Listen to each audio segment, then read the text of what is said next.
국비와 도비가 지원된 사업에 기초단체가 부담해야 할 예산을 확보하지 못한 경주시가 일부 사업 추진에 어려움을 겪게 되자 시의회의 예산 편성 기준이 합리적이고 객관적이어야 한다는 지적이 나옵니다.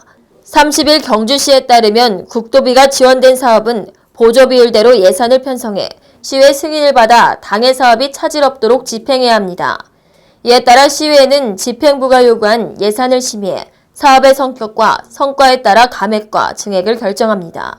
하지만 지난 29일 열린 경주시의회 제241회 임시회에서는 원칙과 기준이 모호한 추경 예산을 통과시켜 빈축을 사고 있습니다.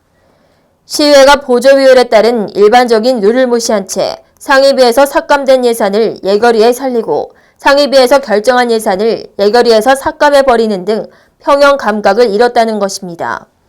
시의회는 이번 추경 예산을 심사하면서 민간 행사 보조 사업인 세계 민족음악 페스티벌 행사의 경우 국도비 지원이 4천만 원인데 비해 시비는 무려 4배가 되는 1억 6천만 원을 편성해 총 사업비가 2억 원으로 증액돼 형평성과 부당함의 논란을 불렀습니다. 이 같은 예산 편성은 시의회가 집행부인 경주시가 요구한 예산을 존중하지 않고 원칙을 정한 심의 없이 국도비 보조 비율 기준으로인 5대5 혹은 3대7 비율을 무시한 채 주먹구구식으로 편성한 것으로 말썽이 꼬리를 물고 있습니다.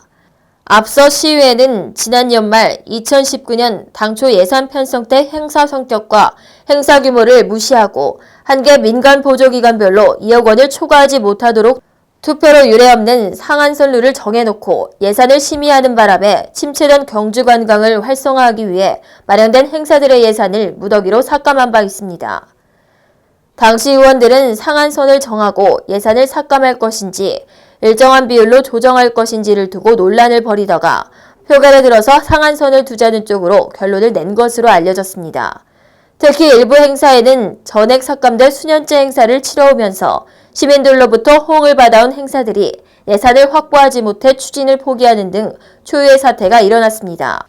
이뿐만 아니라 시의회 상임위원회에서 행사 내용을 평가해 삭감된 예산이 예결위에서 되살아나고 상임위원회인 문화행정위에서 투표로 통과된 주요 사업들이 예결위에서 집행부가 요구한 11일 삭감에 경주시가 이미 확보된 국도비를 반납하는 등 소동이 일어나기도 했습니다. 이 같은 시의회의 객관성 없는 예산 편성을 두고 한 시민단체 관계자는 시민들은 삭감된 시 예산들이 어디로 흘러갔는지 궁금해하지만 집행부와 시의회가 명확한 해명을 하지 않고 있다며 누구를 위한 시의회인지 알 수 없다고 항의했습니다.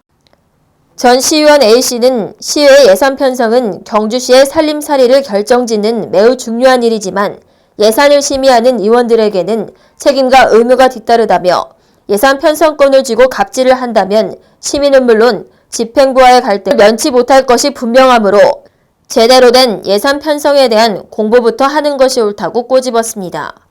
경주시의회는 제적위원 21명 중 여당인 더불어민주당 4명, 제1야당인 자유한국당 15명, 무소속 2명으로 구성되어 있습니다.